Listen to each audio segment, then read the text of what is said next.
Hi, I'm Marshall Harvey, and this is Trailers from Hell. Kurt Vonnegut Jr. was perhaps my favorite 20th century author. I just love his wit, his cynicism, his social satire, and wild imagination. Unfortunately, his novels rarely translate very well into movies.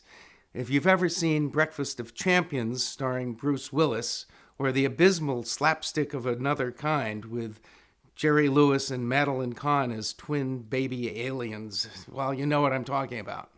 But one movie got it absolutely right. Even Vonnegut was pleased with the results. It's George Roy Hill's adaptation of Vonnegut's famous anti-war satire, Schlachthof 5. That's German for Slaughterhouse 5.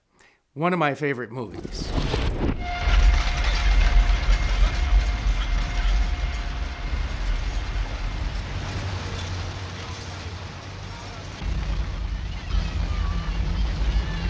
After having an enormous hit with Butch Cassidy and the Sundance Kid, director George Roy Hill had the clout to make this offbeat project.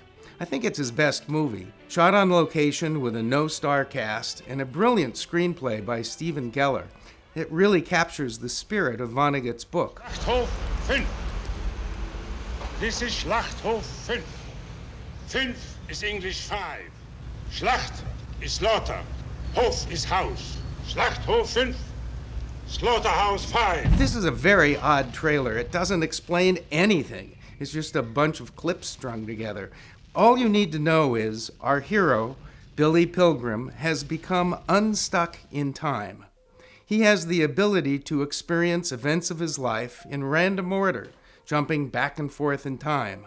Most of the movie, like the novel, deals with his experiences in World War II as a POW, who witnesses, as Vonnegut did, the firebombing of Dresden, Germany, a horrendous event that many scholars believed killed more civilians than Hiroshima. Now, Billy has gained this time-tripping ability after, stay with me now, after being abducted by extraterrestrials and taken to their planet Trafalmador, where he's put into kind of a human zoo for observation. These aliens live in the fourth dimension, so we never get to see them, and their sense of time has no past, present, or future.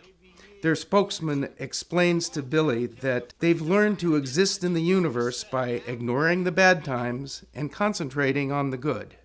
Now, examining a character's life in a non-linear fashion is a very cinematic concept, and why I think this movie works so well. Like Citizen Kane, we get different pieces of the puzzle, and it's up to us to put it all together.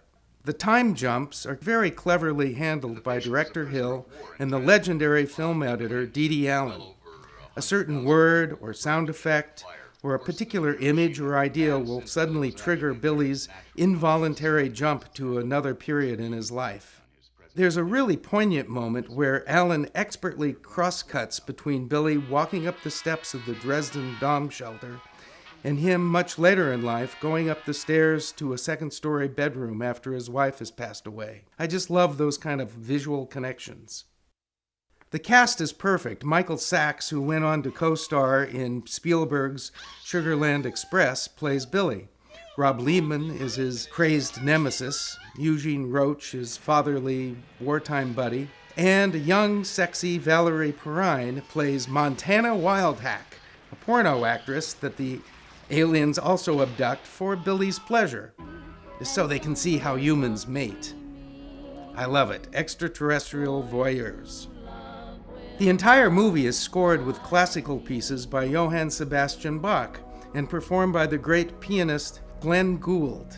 It's a wonderful directorial choice that makes the story rather timeless. Life has no beginning, no middle, and no end. For example, many years ago, a certain man promised to have me killed. He's an old man now, living not far from here. Slaughterhouse 5 didn't really catch on at the box office. Perhaps it was too far out for mainstream audiences. Part anti-war movie, part comedy, part tragedy, part science fiction. But for me, it all holds together. Always entertaining and thought-provoking. And George Roy Hill would hit the jackpot with his next movie, reteaming with Redford and Newman on The Sting. As Vonnegut would say, and so it goes.